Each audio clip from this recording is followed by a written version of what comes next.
Vamos a hablar ahora con Ezequiel Baraja. Ezequiel es coordinador deportivo y educativo de Espartanos. Ezequiel, gracias por venir. No, gracias por invitarme, un placer. Bueno, hablamos de redes invisibles recién con Mica, hablamos de casos concretos y también hablamos de historias de superación. ¿Cómo es un poco tu historia hoy con 32 años, pero cómo fue tu historia, Ezequiel? La verdad que vengo de una historia bastante fuerte, por así decirse, una infancia complicada. La separación de mis viejos fue el factor determinante, lo que marcó un antes y un después. Yo era muy chico, mis viejos se separaron, como que el mundo se terminó ahí y empecé a vivir una realidad totalmente diferente a la que estaba acostumbrado, ¿no? El núcleo familiar, madre, padre, mis hermanos, el colegio, la prioridad era estudiar. Quizás no tenía necesidades económicas en ese entonces, pero a raíz de la separación todo empezó a cambiar. Mi viejo no estuvo muy presente, mi mamá fue la que se cargó la mochila al hombro y la luchó sin haber tenido ni siquiera los estudios secundarios terminados, entonces fue verla a mi vieja pelearla, estudiar, limpiar casas. Hoy se recibió de enfermera profesional hace ya varios años y yo creo que todas esas situaciones me fueron llevando a llenarme de rencor. Primero contra mis viejos, el por qué ya no éramos una familia, empezar a tener necesidades, vivir de un lado al otro, cambiarme de colegios, empezar a juntarme con las personas que no eran adecuadas. Si bien nunca viví en una villa, nunca tuve la necesidad de revolver la basura para comer o situaciones así, me empecé a juntar con personas que no me hacían bien. Hablamos, ¿cuántos años tenías, Ezequiel? Alrededor de 13, 14 años. 13, 14 años, y de golpe eso te llevó también el contexto de la familia, la separación, dolor tuyo, bronca por adentro.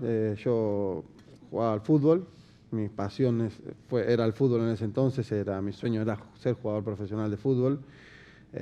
No lo pude sostener por necesidades económicas, era el único, creo que el club que no podía pagar la cuota, en ese entonces valía 5 pesos. Iba solo a los entrenamientos, no tenía las canilleras, los botines, y un día con 13 años en uno de los supermercados a los cuales yo iba y estaba horas jugando con las pelotas de tenis, las de fútbol, todas las cosas lindas que un chico de esa edad quisiera tener, yo no lo podía tener.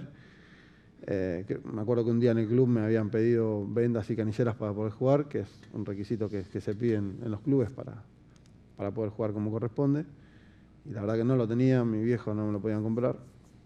Entonces opté por ir a ese supermercado, me levanté los pantalones, me puse la canillera y me fui corriendo. Creo que en ese momento perdí mi infancia, porque ahí me di cuenta de que por mis propios medios, de una manera que no era la correcta, de una manera equivocada, podía sustentar las cosas que yo quería o necesitaba para poder jugar al fútbol. Y ahí una cosa fue llevando a la otra. El fútbol quedó de lado y fui creciendo y el delito fue siendo cada vez más grande.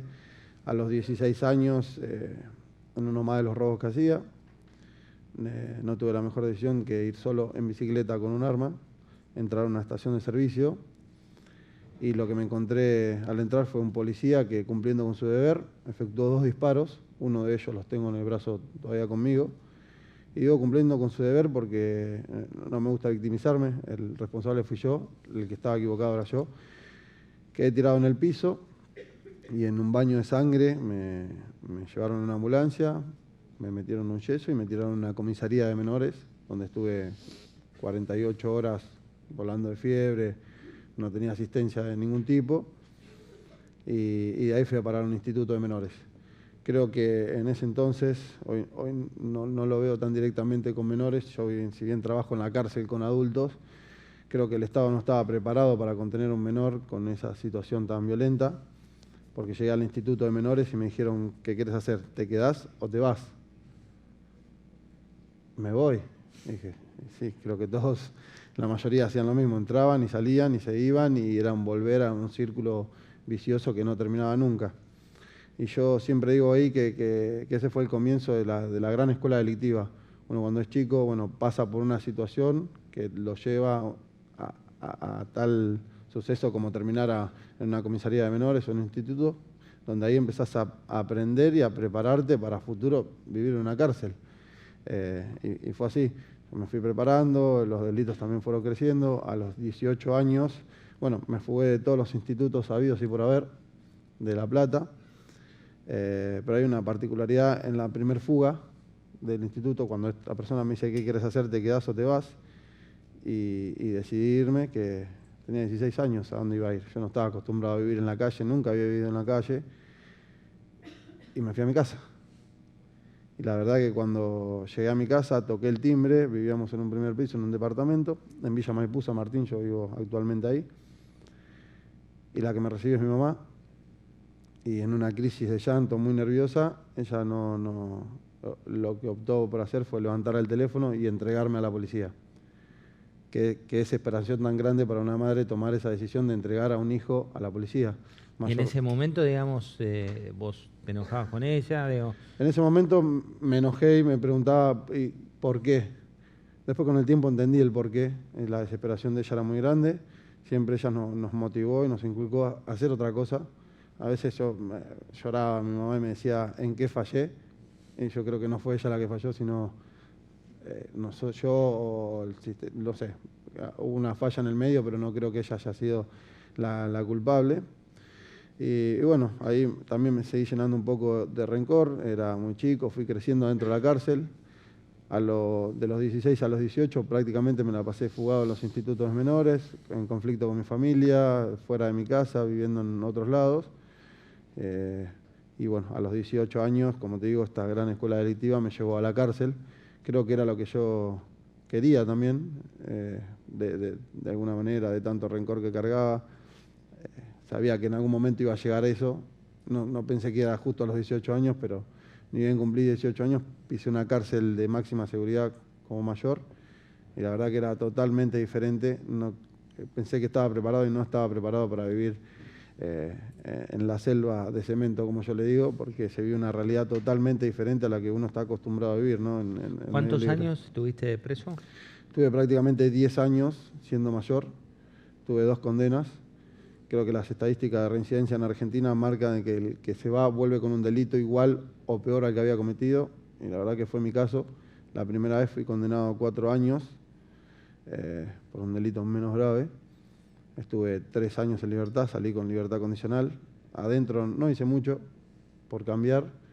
Si bien estudiaba como método de salir del encierro, de la vida cotidiana ahí adentro, pero no hice mucho, mis expectativas eran las mismas. Y bueno, cumpliendo con esta estadística, a los 7 meses de estar en libertad, volví detenido con una condena mayor, que eran 6 años y 8 meses. La verdad que esta vez fue mucho más duro. Yo ya tenía 2 hijos, Franco y Juliana. Franco hoy tiene 13, Juliana tiene 11. Bueno, cuando salí la primera vez me tenía que hacer cargo de ellos y demás, y como te digo, no acepté ningún tipo de recursos, estaba muy negado en mí mismo, y bueno, y volví detenido condenado a 6 años y 8 meses.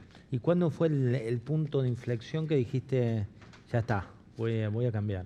Bueno, después de muchos años de estar detenido, de vivir esa vida muy violenta, en situaciones prácticamente al límite, yo digo que el encierro a una persona, vos, está bien, cometió un delito, lo tiene que pagar, eso es indiscutible porque lo cometiste, la ley dice que lo tenés que pagar, pero creo que hay maneras de poder resociabilizar a una persona. Creo que el encierro, meterlo ahí adentro, encerrarlo en 4 paredes, no va a resociabilizar a nadie, sino lo va a convertir en una peor persona. La verdad que no tenés ningún tipo de recursos, y yo digo que ahí adentro la persona se retrotrae a un estado primitivo, porque te volvés salvaje. Lamentablemente ahí adentro se vive en situaciones al límite donde se pelean por cualquier cosa que tenga un mínimo de valor, desde una zapatilla, una cebolla, un pedazo de pan. Cualquier cosa es un factor determinante de una pelea que puede terminar con la muerte de una persona, como la que yo vi. La verdad que fue increíble tener la conciencia del poco valor que tiene la vida ahí adentro. Y después de sucesos muy violentos, una historia muy particular, antes de conocer a Espartanos, que fue el clic en mi cabeza, me encontraba en una celda de castigo, se lo llaman los buzones ahí adentro porque literalmente es como un buzón.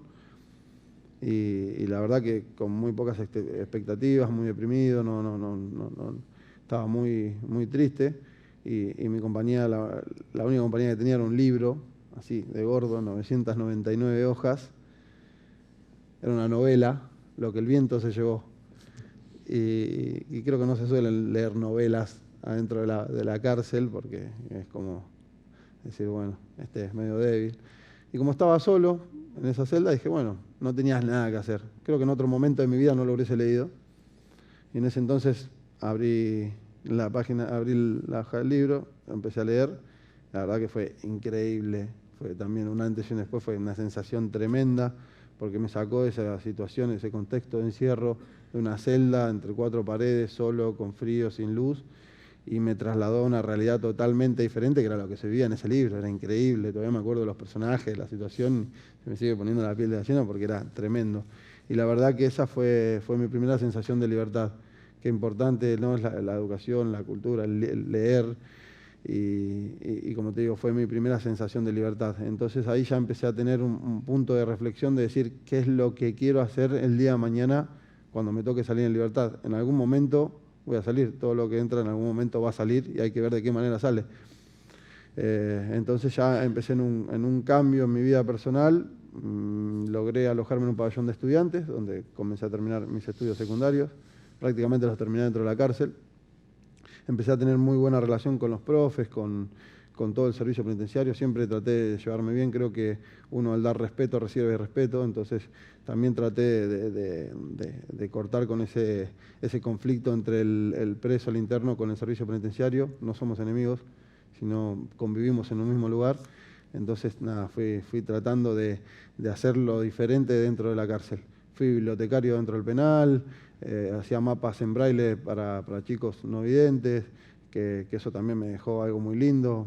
Doné un mapa a una chica que no conocía y en uno de los partidos de rugby que salí a jugar con Espartanos en Libertad, me fue a ver el padre con la madre, con la nena, y fue increíble, fue algo que me ¿Y llenó. ya sabías jugar al rugby o...? No, la verdad que no tenía ni idea de rugby. Lo conocía por la tele, siempre fui muy deportista, fui a Colonia de vacaciones, entonces sabía hacer cualquier tipo de deporte. Me encanta, soy muy competitivo hasta conmigo mismo. Y la verdad que no sabía jugar a rugby. Conozco a Espartanos, una vez yo corría en la cancha del penal en ese entonces, era de tierra, hoy es una cancha de césped sintético. Corría y lo primero que vi fue un grupo de personas en el medio de la cancha. Ya me pareció raro que se estén tocando, abrazando, que se rieran. Digo, wow, esto esto no pasa en la cárcel. Qué gente rara. Después digo, esta gente que viene no tiene nada que hacer en la casa, que viene a enseñarles. Y en el medio veo una pelota horrible, toda doblada, que subía y bajaba. ¿Sí? ¿Qué es esto? Me llamó mucho la atención con las ganas que venía la gente de afuera y donaba su tiempo. Creo que lo más importante que tiene una persona es su tiempo. Y donaban su tiempo para enseñarles rugby a personas que estaban detenidas sin importar el porqué, con el hecho de cambiarles la vida por un rato. Me llamó mucho la atención eso y dije, yo también quiero pasarla bien un rato, dejar toda esa angustia, toda esa carga toda esa carga negativa que uno va cargando durante mucho tiempo, quizás desde cuando es chico. Y me acerqué, lo conocí a Coco. Bueno, me invitan a entrenar el martes siguiente porque justamente ese día estaba terminando el entrenamiento. Pensé toda la semana si era correcto lo que estaba haciendo. La verdad que fue lo mejor que pude haber hecho en mi vida. Y bueno, llegó al martes siguiente, 8 de la mañana, me presento a la cancha a entrenar. Y Coco tiene una particularidad muy especial. Contales quién es Coco para los que no lo conocen. Coco es Eduardo Coco Derigo, es un ex jugador del SIC, abogado penalista actual, es el fundador de la Fundación Espartano. En ese entonces era él solo, con varios chicos los que estaban detenidos, con algún otro voluntario más que lo acompañaban. En ese entonces no era fundación, hoy es una fundación hace 2 años. Y la verdad que él tiene mucho carisma, tiene el ojo ese de detectar a las personas, de cómo cambiarle, de cómo entrarlos. Hizo 2 equipos y me da la pelota y me dice, hay juego. Y yo empecé ¿y qué hago? Que no sabía, no tenía ni idea, más o menos, como te digo, lo que veía en la tele. Y creo que un poco actué como la vida. Me miré el ombligo, me guardé la pelota, focalicé un objetivo que era mi rival y dije, a este lo paso por arriba. Tenía un poquito más de contextura física que él, dije, a este lo mato, me lo llevo puesto. Y cuando lo fui a chocar, lo que recibí fue un tackle que me tiró 3 metros para atrás, me dolió todo, era de cancha de tierra, imagínate, terminé hecho una milanesa porque estaba lleno de tierra. Y la verdad fue increíble porque mediante ese golpe legítimo, que el rugby es un deporte de contacto donde te vas a golpear, te vas a lastimar, pero las sensaciones que te quedan en ese contexto es tremenda porque volviendo a la carga negativa que uno tiene durante mucho tiempo, la descargas en ese golpe y esa creo que fue mi segunda sensación de libertad. Después de mucho tiempo también de estar detenido, pude descargar esa carga mediante golpes legítimos. Y ahí empezó a cambiar todo un poco, ¿no? Llegué al pabellón ese día, me acuerdo, me bañé y me sentí diferente, me sentí libre a pesar de estar en 4 muros, en una celda, en el contexto que estaba, me empecé a sentir diferente. Y ahí empezó a cambiar todo de a poco. Ezequiel, para ir cerrando, uno pasaría un rato largo hablando con vos. Si tuvieras que resumir el pasado, tu pasado en una frase, ¿qué es? Mi pasado fue quizás una lección o una consecuencia. Yo con el tiempo elegí ser diferente y pasé de estar en una cárcel a llegar a lo más alto de América. Tuve la posibilidad de escalar el Aconcagua con diferentes deportistas consagrados y yo, como representante espartano, jamás pensé estar en ese lugar. El pasado fue la oscuridad, el presente es hoy darme cuenta de que no tenía techo. Cuando llegué a lo más alto de América, en la cima de la Aconcagua, realmente me di cuenta de que no tenía techo, como Coco me lo dijo una vez, y hoy hace una semana vengo de subir la montaña más alta de Europa. Lo sigo corroborando, entonces uno elige dónde decide estar y qué tan capaz es de cambiar su futuro. ¿Y el futuro qué es? Y el futuro es responsabilidad absoluta, es educación, como decían los chicos hace un ratito. Creo mucho en la educación, creo que es la fuente fundamental del progreso, pero es siempre con responsabilidad. Gracias, Ezequiel. Un placer.